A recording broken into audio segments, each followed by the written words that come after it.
What's going on, guys? Welcome back to another video.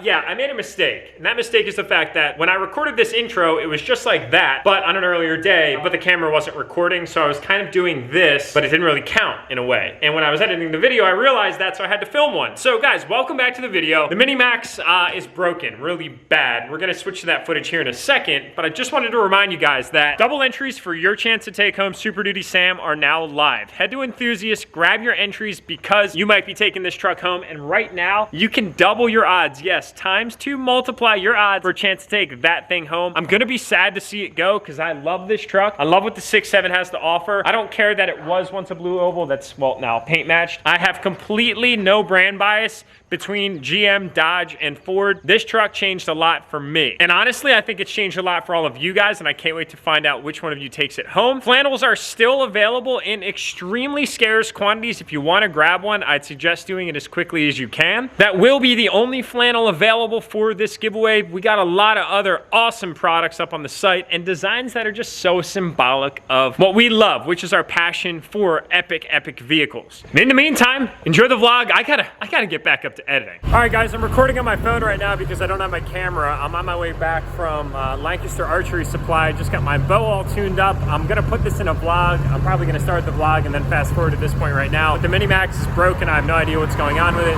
Luckily, I was able to get off of Route 283, which is this interstate right here above, and I was kind of able to coast down and around to a shaded spot, which is nice because it is kind of a hot day out right now. But basically what's going on with the Minimax, got check engine light on, P0700 is the code, which doesn't tell us all that much. You can see here, trouble codes. And it's basically just saying something's up with the TCIM. If I go into drive, nothing happens until you get to a certain point. Well, honestly, range shift inhibited, so some communication error is happening. It was like sputtering forward a little while. There you go. It like jolts like really bad. It's bizarre. I have no idea what's going on. I'm not gonna continue to mess around with it. I do have a tow truck that's on his way to come pick us up, so I'll give you guys an update as soon as he gets here. I think my plan is to get this thing back to the house, and then I'm gonna load it up on the gooseneck and bring it somewhere. Of course, the day that I don't bring my camera to just do a quick little errand after I got my bow all tuned up. I got my new dropper installed. I got a nice new quiver, some new arrows, a new sight, and everything. I was gonna go back home and sling some arrows, have some fun, but it looks like things happen when you least expect it. So give you guys an update in a minute. Hopefully the audio is good. I've never actually recorded on my phone, but luckily we have smartphones in today's day and age. So I'm still just sitting here chilling. About 30 minutes later, the rollback truck, buddy of mine, is coming down to pick me up. Trans fluid temp's pretty high. It's at like 215 right now, which is kind of bizarre. And the truck is idling super weird, but luckily it's still running. It is hot out today, like I said, so would it kind of suck to sit outside in the scorcher heat? Luckily I'm under shade, which is a benefit, and I've got the AC on, so I'm just chilling. Only if I had a field to my side that I happen to know the owner of, I'd pull my target out and I'd start slinging some arrows to sight in my new sight, but unfortunately that's not the case. Trans fluid temp's continuing to climb. It's at 217 now. We're not really doing anything. I know that doesn't have much to do with it because all the line pressure and everything stays the same, but something's going on. So I'll touch base with you guys here once the rollback gets here. We'll get it all loaded up and we'll get back to the house. Hopefully we can then use the AutoCal to read what's going on with this thing because it's weird. And of course I don't have my gallon and I have not eaten lunch. Race truck problems. Had to say it. Yeah, looks like we're gonna be turning the Minimax off here. Keeps climbing. Hopefully our savings grace is not too far away. They should be coming from right over there. All right, guys, saving grace has arrived. Oh God, what a vulnerable moment this is. There he is, right there, my savior for the day. Thumbnail moment. Must do. How dare you do the dirty way?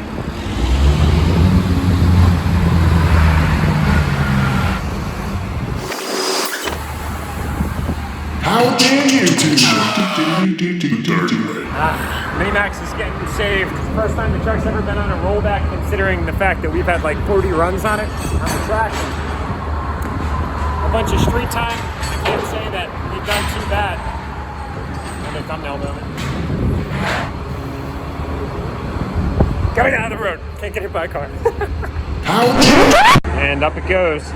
Poor Minimax. All right, bow's safe. Good to go there.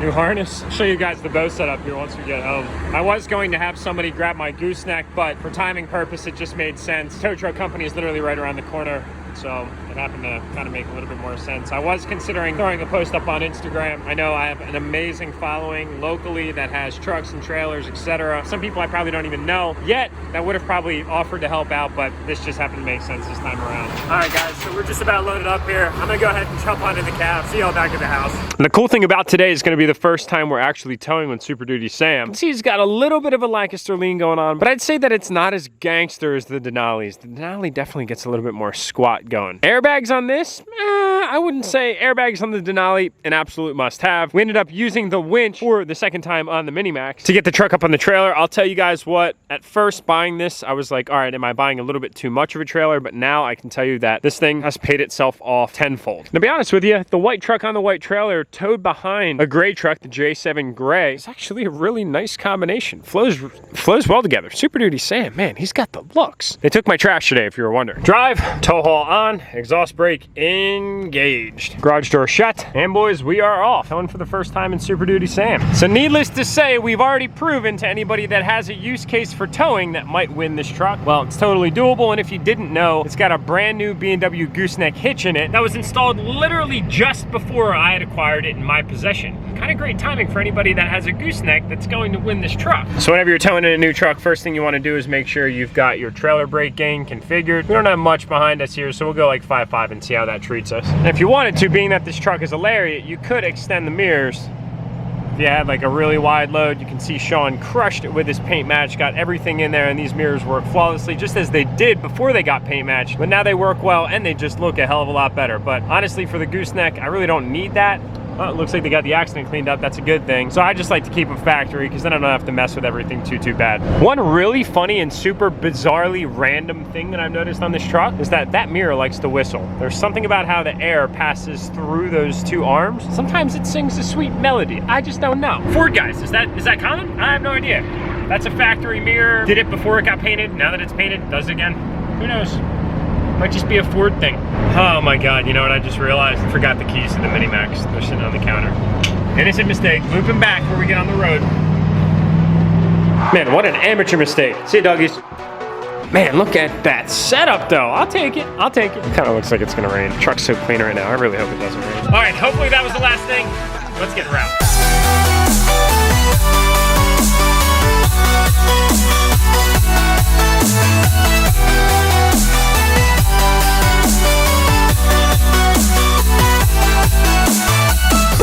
Oh, thank you, Super Duty Sam. How nice of you to offer a step for me to get down at my convenience. I gotta tell you what, towing with that truck is nice. The 6-speed transmission in that 6.7 is way different than any DURTYMAX that I'm accustomed to. It's almost like it's more connected to the throttle in the sense that it's more responsive. It's almost like you don't need to ask of it to change gears, rather you kind of just cordially know it's going to change gears as you accelerate, whereas the Allisons are a little different. You kind of need to throttle down a little bit more in order to kind of get things to shift down. Also, really nice thing is knowing what gear you're in on any screen that you have up on your gauge cluster. I've said it many times, I'm gonna say it again, General Motors, it would be really nice if you just offered some indication of what gear your driver or your pilot is in, so that way they know, and if they need downshift, they can do it right away, because there are some instances that I was presented with where I didn't really want to work the truck all that hard. Rather, I could just go to manual mode, shift it down, know that I went from 5th gear to 4th gear, or 4th gear to 3rd gear, whatever the case might be, because I don't really like to just mash down on the throttle, make it shift really hard, make the turbo spool real fast, and work the truck. It's unnecessary stress in my personal opinion. But let's just take a minute to observe this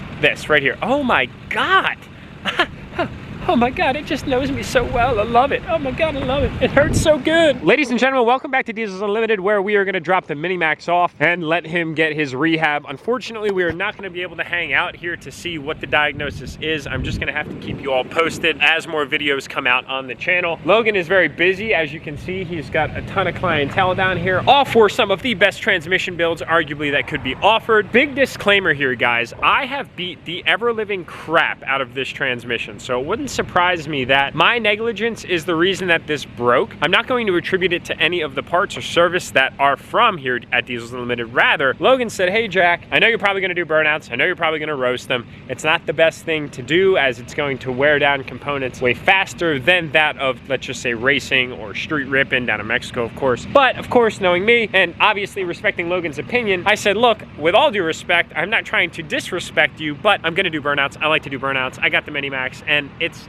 really just intended to have a lot of fun. So that's my quick little thing. We did throw a few engine codes. I don't remember what they are, but they're valve body related. Let's see here. Or line pressure related, maybe? I can't remember. Code P0841 and P0875. So don't know what those are, but again, it's in good hands. I'll keep you guys posted as we get more information. Now the big question is, where the hell should we put this thing? All right, guys, so we're thinking that this is probably the root of the problem, and it is the converter. So burnouts break converters. It's not the speed of the burnout that hurts it, it's the impact of all the clutches coming together while it slows down. So here, this is probably what it looks like. It's not mine, but that's not good. They're all chipped up and fried up, and yeah, that's probably what mine looks like, or at least that's our theory, but I'll keep you posted. Short, simple, and to the point. I'm already running late for my other appointment, which is basically in the woods. I told myself I'd be home at this time earlier today, and I'm not. I typically run behind like by 15 minutes, but today I'm running behind by like an hour and a half. It's casual. So there you go, ladies and gentlemen, confirmed. I did not sell my Denali, although I do want to get another Ford. I promise you guys I'm going to. I love these trucks so much. I will never fully disconnect from kind of like my root, General Motors, but look, I respect them all. I love them all, and honestly, I love this thing. I'm absolutely going to get another 6.7 at some point in time, probably in 2020. We'll see what happens. I'll keep y'all posted about the Denali though. We're doing some cool stuff to that one. You guys just wait and see. It's gonna be good. It's gonna be good. Woo, it's bright. Sorry for jumping all around, ladies and gentlemen. We're back at the garage now. I had actually gotten distracted yesterday by the woods. Yes, that's right. I was in the woods. I was getting my hunting stand and everything all set up for deer season, which is right around the corner. I am an avid archery hunter, so I'm pretty excited about it. Check this thing out, guys. I did this specifically for all of you, and that is our GoPro rig on the Hoyt. Yes, you got that right, ladies and gentlemen. I will be bringing you all into the woods with me to hopefully capture, well, my first deer of ever. Yeah, you heard that right. And hopefully we get it on film. That'd be an amazing way to commemorate that awesome, awesome event. So I'm gonna wrap up this video right now. If you guys haven't already, grab some entries for DDG number 5. Trust me, it looks really good in my driveway, but it would look even better in yours. Capitalize on those double entries while you can. Remember, you miss 100% of the shots you don't take. My likely to love you guys, do what you do best. Thank you so much for right now 176,000 subscribers. We are approaching 200K so quickly. I love you guys so much. Tap that subscribe button if you haven't already, and I'll see you on the next upload. And we ain't really worried about a thing. Whatever's in my cup got me feeling like a king. I came in with my gang, now I'm standing on your stove. Drink so much lager that I'm coughing up gold. But we ain't really worried about a thing. Whatever's in my cup got me feeling like a king. I came in with my gang.